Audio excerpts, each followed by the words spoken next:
எல்லோருக்கும் வணக்கம். நான் தான் ஸ்டெலின். நம்மளோட வாழ்க்கையில சந்தேகத்துக்கு நம்ம இடம் குடுக்கறதுனால, நம்ம எவ்வளவு பெரிய இழப்புகள சந்திக்க வேண்டியது இருக்கும் அப்படின்னு உள்ளதுக்கு ஒரு சின்ன ஸ்டோரி மூலமா ஒரு சில விஷயங்கள உங்க கூட சொல்லலாம் அப்படின்னு நினைக்கிறேன். ஸ்டோரி சின்ன ஒரு ஸ்டோரியா இருந்தாலும், கருத்து ரொம்ப ஆழமான அர்த்தம் உள்ளதா இருக்கும்.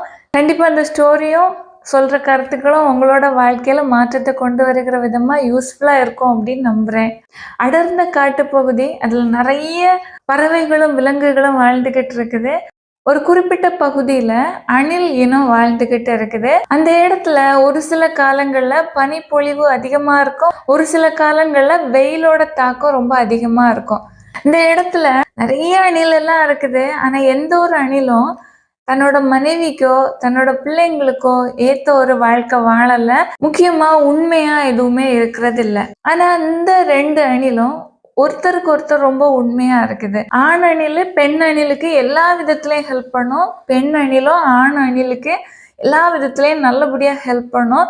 2 பேரும் சேர்ந்து நல்ல ஒரு சந்தோஷமான வாழ்க்கையை வாழ்ந்துகிட்டு இருக்கிறாங்க.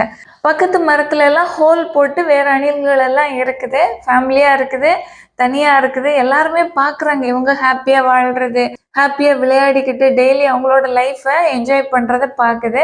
இதுல ஒரு சில அணிலுக்கு தோன்றது என்ன அப்படின்னா, பரவாயில்ல நல்ல ஒரு லைஃப் வாழ்றாங்க, ஹாப்பியா இருக்கிறாங்க அப்படின்னு. இன்னும் ஒரு சில அணில்களுக்கு கொஞ்சம் பொறாமை எண்ணம் இருக்குது. நம்ம எல்லாரும் கஷ்டப்படுறோம், நம்மளோட துணையான ஆளு நமக்கு உண்மையா இருக்கிறது இல்ல, வேற இடத்துக்கெல்லாம் போகுது. ஆனா இந்த ஜோடி இவ்வளோ சந்தோஷமா இருக்கே அப்படின்னு எப்போதுமே மனசுல ஒரு பொறாம வஞ்சக எண்ணத்தோட ஒரு சில அணில்கள் இருக்குது. அந்த பொறாம குணம் உள்ள அணில்கள் இந்த பெண் அணில் கிட்ட பேசுது. நீ எப்படி இவ்வளவு சந்தோஷமா இருக்க? நாங்களும் இதே காட்டுல தான் இருக்கிறோம். நம்ம எல்லாம் ஒரே இனம். ஆனா நீ மட்டும் ரொம்ப சந்தோஷமா இருக்கிற. உன்னோட துணைக்கு கூட நீங்க ரொம்ப நல்லா இருக்க, சந்தோஷமா இருக்க. ஆனா எங்க வீட்டுல எப்போதுமே சண்டையா இருக்குது, எப்போதுமே பிரச்சனைகள் மட்டும்தான் இருக்குது. எதனால பிரச்சனை உருவாகுதுன்னே எங்களுக்கே தெரியல, மாறி மாறி சண்டை மட்டும்தான் இருக்குது அப்படின்னு அந்த பொறாம குணம் உள்ள அணில்கள் எல்லாம் சொல்லுது. இந்த அணில் கிட்ட கேட்குற நேரம் இந்த அணில் சொல்லுது, நாங்க ஒருத்தரை ஒருத்தர் புரிஞ்சுக்கிட்டு மகிழ்ச்சியா வாழ்றோம். என்கிட்ட எந்த ஒரு சீக்ரெட்டும் இல்லை, அவங்க கிட்ட எந்த ஒரு சீக்ரெட்டும் இல்லை. அவங்களோட சீக்ரெட் எல்லாம் எனக்கு தெரியும், என்னோட சீக்ரெட் எல்லாம் அவங்களுக்கு தெரியும். அது மட்டும் இல்ல, ஒருத்தர் ஒருத்தர் விட்டு கொடுத்து சந்தோஷமா நாங்க வாழ்றோம். இதுதான் எங்களோட வாழ்க்கையோட ரகசியம் அப்படின்னு இந்த அணில் சொல்லுது. இதை கேட்டுட்டு அந்த பொறாமை குணங்குள்ள அணில்கள் எல்லாம் தனியா போய் யோசிக்குது. இது எப்படி நிஜமாகும்? இது உண்மையா இருக்க வாய்ப்பு இல்லையே, நம்மளும் உண்மையா தானே இருக்கோம், ஆனா நமக்கு யாரும் உண்மையா இல்லையே அப்படின்னு யோசிச்சுக்கிட்டு அடுத்த நாளும் வருது. இந்த அணில் கிட்ட சொல்லுது, நீ இவ்வளோ சந்தோஷமா இருக்க, ஆனா உனக்கு உணவுகளை எடுத்துக்கொண்டு கொடுக்கறது உன்னோட துணையான ஆண் அணில் தான். எல்லா இடத்துக்கும் போயிட்டு வருது. நிஜமாகவே உனக்கு உண்மையா இருக்கா அப்படின்னு உனக்கு தெரியாது. ஒரு குறிப்பிட்ட இடத்த சொல்லி அந்த இடத்துல நீ போய் ஒரு உணவை எடுத்துட்டு எவ்வளவு நேரம் ஆகுதோ அந்த நேரத்துக்கு உள்ளாடி உன்னோட ஆண் துணை அணில் வந்துருச்சு அப்படின்னா நிஜமாகவே உனக்கு உண்மையா இருக்கு அப்படின்னு அர்த்தம் அப்படின்னு சொல்லுது. அப்போ அந்த பெண் அணில யோசிக்குது, ஒருவேளை இவங்க சொல்றதெல்லாம் கரெக்டா தான் இருக்குமோ, நம்மளும் ஒரு டெஸ்ட் வச்சுக்கலாம் அப்படின்னு சொல்லிக்கிட்டு ஒரு நாள் இந்த பெண் அணில் தூரமா ஒரு இடத்துல போய் ஒரு மரத்துலேருந்து ஒரு பழத்தை பறிச்சு கொண்டு வருது. ஒரு குறிப்பிட்ட நேரத்தை அதுக்குன்னு ஃபிக்ஸ் பண்ணி அந்த நேரத்துல போயிட்டு வந்துடுது. இந்த பெண் அணில் ஆண் அணில்கிட்ட சொல்லுது, ஏற்கனவே பறிச்சு கொண்டு வந்து பழத்தை காட்டி சொல்லுது, இந்த பழம் ரொம்ப டேஸ்டா இருக்கும், அதனால எனக்கு இன்னொரு பழத்தை பறிச்சு கொண்டு வாங்க, இந்த இடத்துல அந்த பழம் இருக்குன்னு அந்த பிளேஸே சொல்லுது. இந்த ஆண் அணில் துள்ளி குதிச்சு போகுது. இந்த பெண் அணில் சேர்ந்த நேரத்தை விட சீக்கிரமாகவே சேர்ந்துடுது. அப்போ இந்த பெண் அணிலுக்கு ரொம்ப சந்தோஷம். மனசுல நினைக்குது, என்னோட வாழ்க்கை துணை எனக்கு ரொம்ப உண்மையா இருக்கிறாங்க, எவ்வளோ வேகமா போயிட்டு வந்துட்டாங்க அப்படின்னு மனசுக்குள்ள சந்தோஷப்படுது. அடுத்த நாள் இந்த பொறாமை குணம் கொண்ட அணில்கள் எல்லாம் பேசுது, நீ டெஸ்ட் பண்ணினியா, கரெக்டா எல்லாம் இருக்கா அப்படின்னு. அப்போ இந்த அணில் சொல்லுது, ஆமா நான் அவங்களுக்கு டெஸ்ட் வச்சுட்டேன், அவங்க பாஸ் ஆகிட்டாங்க, எனக்கு உண்மையா இருக்கிறாங்க அப்படின்னு சொல்லுது. அப்போ இந்த பொறாமை எண்ணம் கொண்ட அந்த அணில் என்ன நினைக்குது அப்படின்னா, அப்போ நம்ம சொன்னா என்னன்னாலும் இந்த அணில் கேட்கும், நம்ம ஒரு டெஸ்ட் வைக்க சொன்னோம், அதை செஞ்சும் பார்த்துருக்குது, அப்போ நம்மளோட வார்த்தை அந்த அணிலோட மனசுக்குள்ளாடி போகுது. ஏதோ ஒரு பிரச்சனைகளை உருவாக்கணும் அப்படின்னாலும் நம்மளோட வார்த்தைக்கு எஃபெக்ட் இருக்கு அப்படின்னு புரிஞ்சு சந்தோஷப்படுது.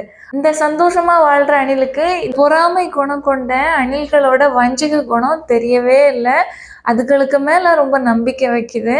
திரும்பவும் அடிக்கடி இந்த பொறாமை குணம் கொண்ட அணில்கள் இந்த அணில் கிட்ட பேசி பேசி ஒவ்வொரு டெஸ்டா வைக்க சொல்லும். நீ இது செஞ்சு பாரு, அது செஞ்சு பாரு, இப்படி பண்ணினாதான் உண்மையா இருப்பாங்க, இதெல்லாம் ப்ரூஃப் ஆகணும், அப்பதான் உனக்கு உண்மையா இருக்கிறாங்க அப்படின்னு அர்த்தம், நீ வீட்டிலே இருக்க, உனக்கு ஒண்ணுமே தெரியாது அப்படின்னு இதை பிரெயின் வாஷ் பண்ணிக்கிட்டே இருக்கும் இந்த பொறாமை குணம் கொண்ட அணில்கள். இந்த அணிலும் ஒவ்வொரு டெஸ்டா வைக்கும். அந்த ஆண் அணில் எல்லா டெஸ்ட்லயும் பாஸ் ஆகிடும். இந்த ஆண் அணில் ஏன் இந்த பெண் அணில் சொல்றதெல்லாம் கேட்டு அப்படியே ஃபாலோ செய்யுது அப்படின்னா, மிகவும் அளவு கடந்த அன்பு. ஓகேவா? தன்னோட துணை தான் மேல சந்தேகப்படுது அப்படின்னு உள்ள எண்ணம் அந்த ஆண் அணிலுக்கு கிடையாது. தான் மேல ரொம்ப முழுமையான அன்பு இருக்கு, அதனாலதான் ஒன்னொன்னும் என்ன நம்பி செய்ய சொல்றா அப்படின்னு ஓடி ஓடி செஞ்சு தன்னோட உண்மைத்தன்மையை நிரூபிக்கிற ஒரு அணிலா தான் அந்த ஆண் அணில் இருக்குது. ஒரு நாள் அந்த பொறாமை குணம் கொண்ட அணில்கள் இந்த மகிழ்ச்சியா வாழுகிற பெண் அணில் கிட்ட வந்து சொல்லுது, நீ நிறைய டெஸ்ட் வச்சு பார்த்துட்ட, எல்லாம் உனக்காக ஓடி ஓடி செய்யுது, ஆனா உனக்காக முழுமையா இருக்கணும் அப்படின்னு உள்ளதுக்கு ஒரே ஒரு பரீட்சை இருக்குது. அதை மட்டும் பாஸ் பண்ணிடுச்சு அப்படின்னா உன்னோட வாழ்க்கையில வந்திருக்கிற துணை தான் இந்த காட்டிலே இருக்கிறதுல பெஸ்டான துணை அப்படின்னு இந்த பொறாமை குணம் கொண்ட அணில்கள் சொல்லுது. நாளைக்கு உன்னோட பிறந்த நாள், நாங்க எல்லாரும் சேர்ந்து நீ வாழுகிற மரத்துக்கு கீழே அடிப்பகுதியில ரொம்ப ஆழமா ஒரு குழி தோண்டி அதுக்குள்ளாடி உனக்கான பரிசு ஒண்ண நாங்க வைக்கிறோம், குழிய மூடிடுவோம். ஆனா உன்னோட ஆண் அணில் கிட்ட நீ விடியற்காலைக்கு முன்னாடியே இந்த கிஃப்டை எனக்கு எடுத்து கொடுங்க அப்படின்னு நீ கேட்கணும். உன்னோட வாழ்க்கை துணைக்கு நிஜமாகவே உன் மேல பாசம் இருந்துச்சு அப்படின்னா எவ்வளோ குளிரையும் பார்க்காம விடியற்காலைக்கு முன்னாடியே மரத்தடியில இருக்கிற கிஃப்டை தோண்டி எடுத்துடும். நீ இந்த ஒரு டெஸ்ட்டை வச்சு பாரு, இதுல வின் பண்ணிட்டாங்க அப்படின்னா இதுக்கு மேல நீ டெஸ்டே வைக்க வேண்டாம் அப்படின்னு சொல்லிடுது. இந்த பெண் அணில் கொஞ்சம் யோசிக்குது, இந்த ஒரு டெஸ்ட் தானே, நம்ம செஞ்சு பார்த்துட்டா என்ன, இதுல மட்டும் பாஸ் ஆகிட்டாங்க அப்படின்னா நம்மளோட ஃப்ரெண்ட்ஸ் அணில் எல்லாம் இந்த அணில் கூட்டத்திட்ட எல்லார்கிட்டையும் சொல்லும், என்னோட வாழ்க்கை துணை தான் பெஸ்ட்டு அப்படின்னு சொல்லுவாங்களே அப்படின்னு தன்னோட மனசுக்குள்ள நினைச்சுக்குது. அன்னைக்கு சாயந்தரம் ஆண் அணில் தன்னோட கூட்டுக்கு வந்ததுக்கு அப்புறமா இந்த பெண் அணில் சொல்லுது, நாளைக்கு என்னோட பிறந்த நாள், எனக்கு ஒரு கிஃப்ட்டு என்னோட ஃப்ரெண்ட்ஸு மரத்தோட அடியில குழி தோண்டி புதைச்சி வச்சிருக்கிறாங்க, நீங்க இந்த கிஃப்டை எனக்கு விடியற்காலைக்கு முன்னாடி போய் எடுத்து விடியற்காலையில வெயிட் பண்ணுங்க, நான் வாங்கிப்பேன் அப்படின்னு சொல்லுது. இந்த ஆண் அணிலும் நினைக்குது, பரவாயில்ல, நம்ம இந்த குளிர் எல்லாம் பார்க்க வேண்டாம், மரத்தடியில தானே இருக்குது, நம்ம எடுத்துக்கலாம் அப்படின்னு இந்த அணிலும் நினைச்சுக்குது. விடியற்காலைக்கு முன்னாடி இந்த ஆண் அணில் எழுந்து மரத்தோட கீழே போய் குழி தோண்டிக்கிட்டே இருக்குது. ரொம்ப குளிரா இருக்குது, தன்னோட உடலால அந்த குளிரை தாங்க முடியலை, இருந்தாலும் தன்னோட பெண் துணைக்கு பிறந்த நாள் இருக்குது, அதனால எப்படியாவது இந்த கிஃப்டை கண்டுபிடிச்சிடணும் அப்படின்னு நல்ல ஆழமா குழி தோண்டி தோண்டி ஒவ்வொரு இடமா பார்க்குது. அதால கிஃப்ட் எதுவுமே கண்டுபிடிக்க முடியல. குளிர் ரொம்ப அதிகம் ஆனனால அந்த குளிர்ல அந்த அணில் உறைஞ்சி போயிடுது. இருந்தாலும் தன்னால முடிஞ்ச அளவு தேடி கண்டுபிடிச்சிட்டோம் அப்படின்னா நம்மளோட வாழ்க்கை துணைக்கு கொடுத்துடலாமே அப்படின்னு குழிகளை தோண்டி தோண்டி பார்க்குது. ஆனா ஒரு கட்டத்துக்கு மேல அதால குளிரை தாக்கு பிடிக்க முடியல, மரத்துல ஏறி தன்னோட வீட்டுக்கு போயிடுவோம் அப்படின்னு அது ட்ரை பண்ணுது. அதால ஏற முடியல, ஏன்னா உடம்பு மொத்தமா மரத்து போயிருச்சு அந்த குளிர்ல. அது அப்படியே கீழே விழுந்து அப்படியே இறந்தும் போயிடுது. விடியற்காலை ஆகுது. இந்த பெண் அணில் ஓடி பார்க்குது, கிஃப்டோட அவங்க இருப்பாங்க, நம்ம சீக்கிரம் அவங்க கிட்ட போயிடலாம் அப்படின்னு பார்க்குற நேரம் அங்க யாரையும் காணல. ஆனா நிறைய குழிகள் இருக்குது, ஒரு இடத்துல மட்டும் குழி தோண்டல, அந்த மரத்தை சுத்தி அங்கங்கே குழிகளா இருக்குது. இந்த ஆண் அணில் ஓரஞ்சு போய் இறந்து கிடக்கிறத பார்க்குது. எந்த அசைவும் இல்லை, மரத்து போய் இருக்குது உடம்பு. இந்த பெண் அணிலுக்கு என்ன பண்றதுன்னு தெரியல, தட்டி பார்க்குது, எழுப்ப முடியுமா அப்படின்னா எந்த ஒரு பலனும் இல்ல. அழுதுகிட்டே இருக்குது. அப்போ இந்த பொறாமை குணம் கொண்ட அணில்கள் எல்லாம் இருக்குல்ல, அதெல்லாம் ஓடி வந்து என்னாச்சு என்னாச்சு அப்படின்னு எதுவுமே தெரியாதது மாதிரி வந்து கேக்குது. அப்போ இந்த பெண் அணில் சொல்லுது, நீங்க சொன்னீங்கல்ல, அதுக்காக நான் இவங்களுக்கு இந்த டெஸ்ட்டை வச்சேன். அந்த டெஸ்ட்ல இவங்களால வின் பண்ண முடியல. அவங்களோட உயிரையே குடுத்துட்டாங்க எனக்காக அப்படின்னு ரொம்ப வருத்தப்பட்டு அழுது. அப்போ இந்த பொறாம குணம் கொண்ட அணில்கள் சொல்லுது, நாங்க எந்த கிஃப்ட்டும் வைக்கல. இந்த போட்டிக்கு நீ ஒத்துக்க மாட்ட. உன்னோட வாழ்க்கை துணை ஒத்துக்காது அப்படின்னு நாங்க நினைச்சிட்டோம். அதனால நாங்க எந்த கிஃப்ட்டும் இங்க புதைச்சி வைக்கல அப்படின்னு அந்த பொறாமை குணம் கொண்ட அணில்கள் சொல்லுது. இதை கேட்டு அந்த பெண் அணில் ரொம்ப அழுது வருத்தப்படுது. ஆனா அந்த வருத்தமோ வலியோ எந்த ஒரு பலனும் இல்லாம போகுது. இழப்பு யாருக்கு? அடுத்தவங்க பேச்சை கேட்டு வாழ்ந்த இந்த பெண் அணிலுக்கு. இது மாதிரி தான் நம்மளோட வாழ்க்கையிலையும் ஒருத்தர் மகிழ்ச்சியா வாழ்றாங்க, சந்தோஷமா இருக்கிறாங்க அப்படின்னா அவங்களோட சந்தோஷத்தை எப்படி கெடுக்கலாம், அவங்கள எப்படி வாழ்க்கையில வீழ வைக்கலாம் அப்படின்னு காத்திருக்கிற கூட்டம் நம்மளை சுற்றியே இருக்கும். வெளியே எங்கேயும் நம்ம தேட வேண்டிய அவசியம் இல்லை. ஃபேமிலியிலே இருக்கலாம், வீட்டிலே இருக்கலாம், ஃப்ரெண்ட்ஸ் கூட்டத்தில் இருக்கலாம், எங்கே வேணும்னாலும் இருக்கலாம். அவங்களோட பேச்சை கேட்டு நம்மளோட வாழ்க்கையில் சந்தேகம் அப்படின்னு உள்ள ஒரு குணம் வந்துருச்சு அப்படின்னா மொத்த வாழ்க்கையும் அழிஞ்சு போயிடும். வாழ்க்கையில் எதுவுமே மிஞ்சாது. சரியாக இருக்கிற வாழ்க்கையே தவறாக தோணும். ஒரு ரியலான ஒரு இன்சிடெண்ட்டும் உண்டு. எனக்கு தெரிஞ்சவங்க ஒருத்தவங்களோட லைஃப்பில் நடந்தது. அவங்க புதுசாக ஒரு வீட்டில் குடியேறி போயிருக்கிறாங்க. அந்த வீட்டில் பெண்ணும் கணவரும் வாழ்ந்துகிட்டு இருக்கிறாங்க. இந்த கணவர் பகல் நேரத்தில் வெளியே வேலைக்கு போகிறவராக இருக்கிறாரு. வேலைக்கு போயிட்டு ஈவினிங் டைமில் வீட்டுக்கு வருவார். இந்த பெண் ரொம்ப உண்மையாக இருக்குது. எந்த ஒரு தவறான பழக்கமும் இல்லை. தன்னோட கணவனை முழுமையாக நேசிக்கிற ஒரு பெண். அவங்களோட பக்கத்து வீட்டில் அவங்களோட ரிலேஷனில் ஒருத்தங்க வாழுகிறாங்க. அவங்களுக்கு இவங்கள அந்த அளவு பிடிக்காது. ஓகேவா? அதனால இவங்க கிட்ட ரொம்ப பேச்சுவார்த்தை எதுவுமே கிடையாது. ஆனால் இந்த பெண்ணோட கணவர்கிட்ட ஏதாவது நலம் விசாரிக்கிறது மாதிரி பேசுவாங்க. ஒரு நாள் மனைவி வந்து கணவர்கிட்ட சொல்றாங்க, நீங்க இல்லாத நேரம் யாரோ வந்து இந்த ஜன்னலை தட்டுறாங்க, கதவை தட்டுறாங்க. ஒரு நாள் நான் கதவை திறக்கிற நேரம் ஒரு ஆள் என்கிட்ட தவறான வார்த்தைகளை வந்து பேசுறாரு அப்படின்னு வருத்தத்தோட இந்த கணவர்கிட்ட அந்த பொண்ணு சொல்லுது.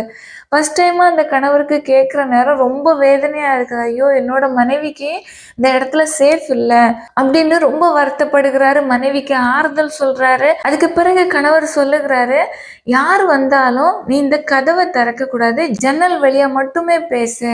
நீ சேஃபா இருக்கிறது தான் எனக்கு முக்கியம்.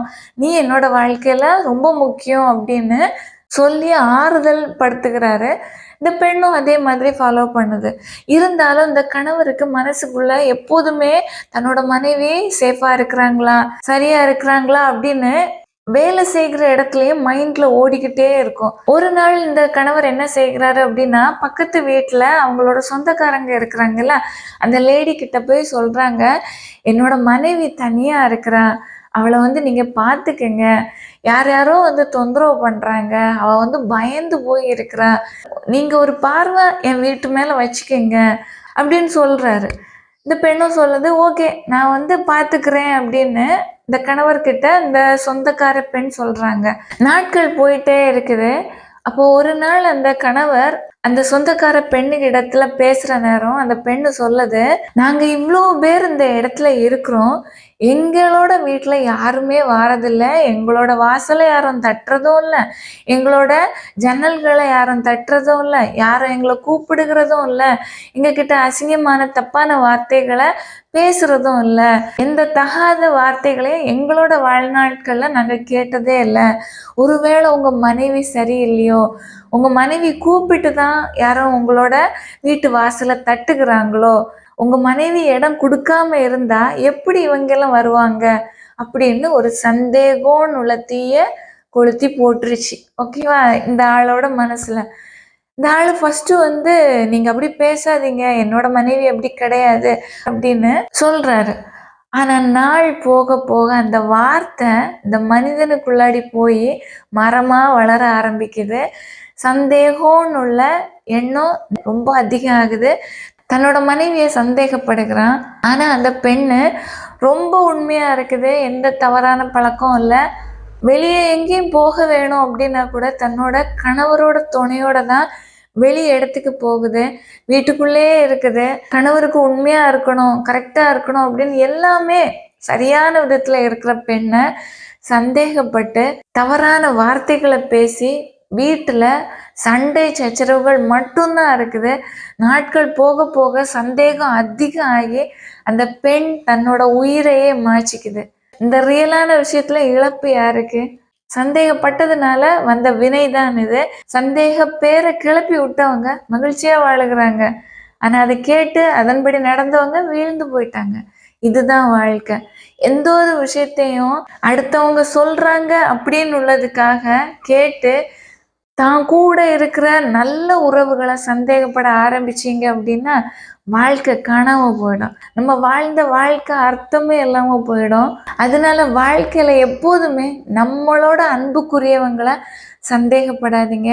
எந்த ஒரு விஷயத்தையும் தீர ஆராய்ஞ்சி அறிஞ்சு கண்ணால பார்த்து தெரிஞ்ச பிறகு நீங்க சந்தேகப்படுகிறது நல்லது. ஒரு சில இடங்கள்ல கண்ணால பார்க்கிறதும் போய் காதால கேட்கிறதும் பொய்யா இருக்கும். அதனால தீர ஆராய்ஞ்சி அறிஞ்சு முடிவு எடுக்கிறது நல்லது. இல்லைன்னா உங்களோட வாழ்க்கையை நீங்க இழக்க வேண்டியது இருக்கும். சந்தேகம்னு சொல்றது ரொம்ப பெரிய கொடிய நோய். ஓகேவா? அது ஒருத்தருக்குள்ளாடி வந்துடுச்சு அப்படின்னா அந்த ஆளை விட்டு போகாது. நம்ம இடம் கொடுத்துட்டோம்னா அது மாறுகிறது ரொம்ப கஷ்டம். மாறாதுன்னே சொல்லலாம். ஓகேவா? அதனால உங்களோட வாழ்க்கையை நீங்க நேசிச்சீங்க அப்படின்னா உங்களோட வாழ்க்கை துணைய உண்மையா நேசிப்பீங்க. அடுத்தவங்களோட தவறான பேச்சுக்கு இடம் கொடுக்காதீங்க. உங்களோட வாழ்க்கையை நீங்க தான் காப்பாத்திக்கணும். ஏன்னா உங்களோட வாழ்க்கையை நீங்க தான் வாழ்றீங்க. உங்க வாழ்க்கை எப்படி இருக்கணும் அப்படின்னு தீர்மானிக்கிறதும் நீங்க தான், அடுத்தவங்க இல்லை. அடுத்தவங்களோட பேச்சுக்கு இடம் கொடுத்து உங்களோட வாழ்க்கையை அழிச்சிக்காதீங்க.